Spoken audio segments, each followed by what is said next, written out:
जय श्री कृष्ण दोस्तों किसी ने एक प्रश्न किया है कि जीवन में आप किसी के साथ अच्छा करो तो वापस पलट के आपके साथ बुरा क्यों होता है, और अगर आप किसी के साथ बुरा करो तो आपके साथ अच्छा क्यों होता है, तो ऐसा होता ही क्यों है। क्या इस प्रश्न का उत्तर दिया है श्री कृष्ण ने श्रीमद् भगवत गीता में? तो इसका उत्तर है हाँ। इसका उत्तर हमें श्रीमद् भगवत गीता में मिल जाता है। हम इस प्रश्न को ऐसे भी पूछ सकते हैं कि लॉ ऑफ कर्मा अर्थात कर्मों का सिद्धांत कभी कभी काम क्यों नहीं करता। तो हमेशा की तरह हम पहले सुनते हैं कहानी, पर इस बार हम एक नहीं दो कहानी सुनेंगे, और जो दूसरी कहानी है आप उसको सुन के चकरा जाओगे। मतलब कुछ समझ ही नहीं आएगा, क्या सही है तो क्या गलत। आप फैसला ही नहीं कर पाओगे कि करना क्या है। दूसरी कहानी में आप खुद ही न्याय करना, बताना कौन सही तो कौन गलत। तो पहले सुनते हैं पहली कहानी को। एक बार एक तपस्वी साधु एक पहाड़ पर अपनी तपस्या में लीन थे। पहाड़ पर बहुत बर्फ पड़ रही थी,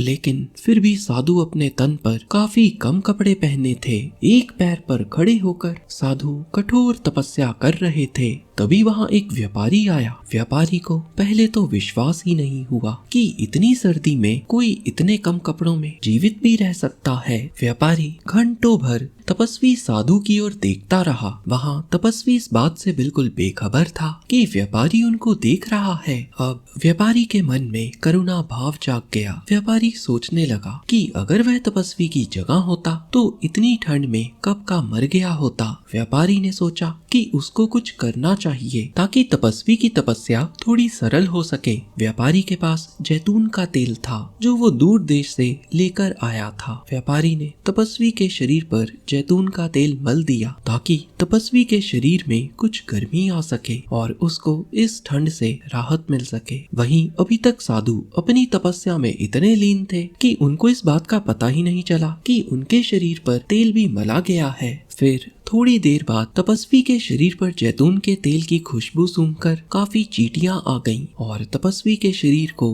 काटने लगी। इससे तपस्वी को कष्ट होने लगा। तपस्वी को चींटियां काट रही थी और वो अब भी पहले सी अवस्था में खड़े कठिन तपस्या में लीन थे। उन्होंने अपनी तपस्या नहीं छोड़ी। फिर कुछ देर बाद वहाँ पर कुछ शरारती बच्चों का एक झुंड आया। शरारती बच्चे गन्ने खा रहे थे। बच्चे उस साधु को देखकर उसका खूब मजाक उड़ाने लगे और तपस्वी के ध्यान को तोड़ने के लिए वो तपस्वी के शरीर पर गन्ने के छिलके फेंकने लगे। बच्चे ऐसा करके आगे बढ़ गए, परंतु तपस्वी इन सब से बेखबर अपनी तपस्या में लीन थे। थोड़ी देर बाद ही सारी चींटियां तपस्वी के शरीर से उतरकर नीचे गिरे गन्नों के टुकड़ों की ओर आ गईं और साधु का कष्ट फिर से समाप्त हो गया। दोस्तों अब देखा जाए तो व्यापारी तो साधु का भला ही करना चाहता था, लेकिन फिर भी वो भला करने के चक्कर में साधु को कष्ट दे गया। और दूसरी तरफ वो बच्चे साधु को परेशान करना चाहते थे, लेकिन उनके इस कर्म से साधु के परेशान होने की बजाय साधु का कष्ट चले गया। अब इसका कारण हो सकता है कभी तपस्वी ने कुछ ऐसा कार्य किया हो कि उसको इसकी सजा चींटियों के काटने के रूप में मिली हो, और फिर तपस्वी के अच्छे कर्मों के कारण शरारती बच्चे उसका भला कर गए। अब इससे क्या सीख मिलती है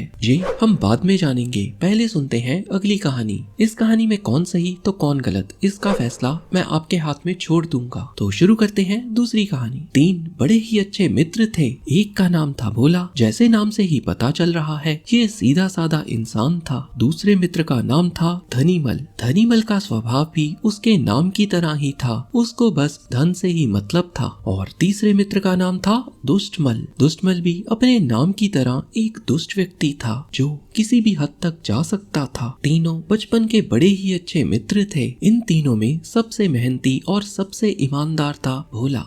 तीनों दोस्त काफी समय से इकट्ठे मिलकर व्यापार कर रहे थे। तीनों का व्यापार भी अच्छा चल रहा था। ये तीनों लोग अपनी नगरी से होते हुए दूर की नगरी में जाकर जरूरत का सामान बेचा करते। इनकी नगरी में अच्छी फसल होती और वहीं रेगिस्तान के परे जो नगरी थी वहाँ तो कई बार जरूरत का सामान भी उपलब्ध नहीं होता था। ये तीनों रेगिस्तान का लंबा सफर तय करते और फिर वहाँ जरूरत का सभी सामान उनको उपलब्ध करवाते। ऐसे ही एक बार तीनों व्यापारी रेगिस्तान से होते हुए अपने शहर की ओर जा रहे थे। इस बार उनको व्यापार में काफी ज्यादा मुनाफा हुआ था। इस कारण तीनों ही काफी खुश थे क्योंकि सबको भोला पर विश्वास था। सारे के सारे पैसे भोला के पास रखे थे। फिर तभी बीच रास्ते में ही दुष्टमल के मन में ये विचार आया कि किसी तरह से भोला को अपने रास्ते से हटाकर सारा का सारा धन उससे छीन लिया जाए। वहीं अब धनीमल के मन में भी लालच ने जन्म ले लिया। धनीमल सोचने लगा, भोला तो है ही भोला, किसी तरह से उसको रास्ते से हटाकर सारा धन ले लिया जाए। सबसे पहले दुष्टमल ने एक प्लान बनाया और दुष्टमल ने भोला की पानी वाली बोतल में चुपके से जहर मिला दिया। अब उसके जहर मिलाने की बात ना तो धनीमल को पता चली और ना ही भोला को। उसने सोचा जब भोला को रेगिस्तान की धूप को सहकर प्यास लगेगी तो वो जहरीला पानी पीकर मर जाएगा। उधर धनीमल भी सोच रहा था बस कुछ ना कुछ करके सारा मुनाफा हासिल किया जाए, इसलिए उसके मन में भी भोला को मारने का ख्याल आया। क्योंकि दुष्टमल की प्लानिंग धनीमल को पता नहीं थी, अर्थात उसको नहीं पता था कि पानी में जहर मिला है, इसलिए धनीमल ने भी भोला को मारने की प्लानिंग खुद से बना ली। धनीमल ने चुपके से भोला के पानी की बोतल से पानी निकालकर फेंक दिया, ये सोचकर कि रेगिस्तान की धूप में जब उसे प्यास लगेगी तो उसे पानी नहीं मिलेगा और वो गर्मी के कारण प्यास से ही मर जाएगा। और कुछ देर बाद ऐसा ही हुआ। भोला को गर्मी में प्यास लगी परंतु उसकी बोतल में पानी था ही नहीं और इस वजह से वह प्यास से तड़प तड़प कर कुछ ही देर में मर गया। अब इस बात की खबर किसी ने राजा के कान में डाल दी। इसके बाद दुष्टमल और धनीमल दोनों को राजा के दरबार में बुलाया गया। दुष्टमल ने अपने बचाव में ये अपील दी कि मैंने तो बोतल में जहर मिलाया लेकिन मेरे जहर से उसकी मृत्यु हुई ही नहीं, जिस वजह से मुझे भोला की हत्या के दोष में सजा नहीं मिलनी चाहिए। राजा को बात एकदम सही लगी। भोला ने जहर तो मिलाया था परंतु मृत्यु उस जहर से तो हुई ही नहीं। अब बारी आई धनीमल की। धनीमल ने कहा मुझे भी भोला की हत्या के लिए सजा नहीं मिलनी चाहिए, क्योंकि अगर मैंने पानी ना फेंका होता तो वो तो बहुत देर पहले ही मर गया होता। पानी में जहर था जिसको पीकर वो तुरंत मर सकता था, परंतु क्योंकि मैंने पानी को फेंक दिया भोला कुछ और देर जिंदा रह सका। इस प्रकार मेरा पानी फेंकना तो भोला के लिए अच्छा ही रहा। अब राजा भी परेशान कि इसकी सजा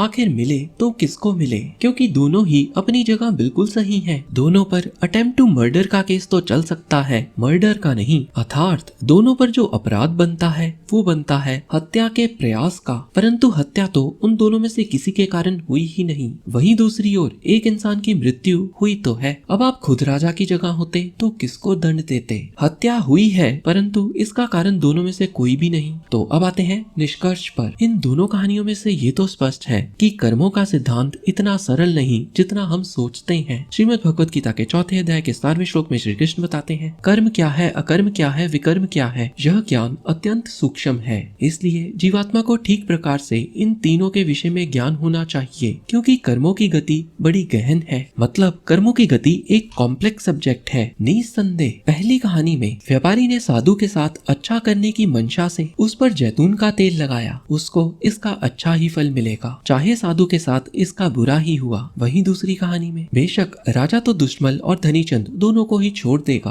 क्योंकि ये क्लियर ही नहीं हत्या किसकी वजह से हुई, परंतु दिल तो दोनों का साफ नहीं था। इसलिए जब ऊपर वाले की अदालत लगेगी अर्थात उनके द्वारा किया कर्म जब पककर फल देने के लिए तैयार हो जाएगा तब दोनों को ही इसकी सजा मिलेगी। और जब तक दोनों को इनके कर्मों का फल नहीं मिलता केवल तब तक हम सभी के मन में ये बात होगी कि अच्छा करो तो बुरा और बुरा करो तो अच्छा क्यों होता है, परंतु अंत में सबका हिसाब तो होता ही है। याद रहे ईश्वर के घर देर है अंधेर नहीं। जिस प्रकार शकुनी और दुर्योधन ने छल से पांडवों के राज्य को हड़प लिया, थोड़ी देर के लिए तो उनको इनका राज्य प्राप्त हो गया, लेकिन कुछ वर्ष बाद ही उनके बुरे कर्म काल बन के उनके सामने खड़े हो गए और उनका नाश हो गया। इसीलिए कर्मों की गति को समझ पाना इतना सरल नहीं। हरे कृष्णा।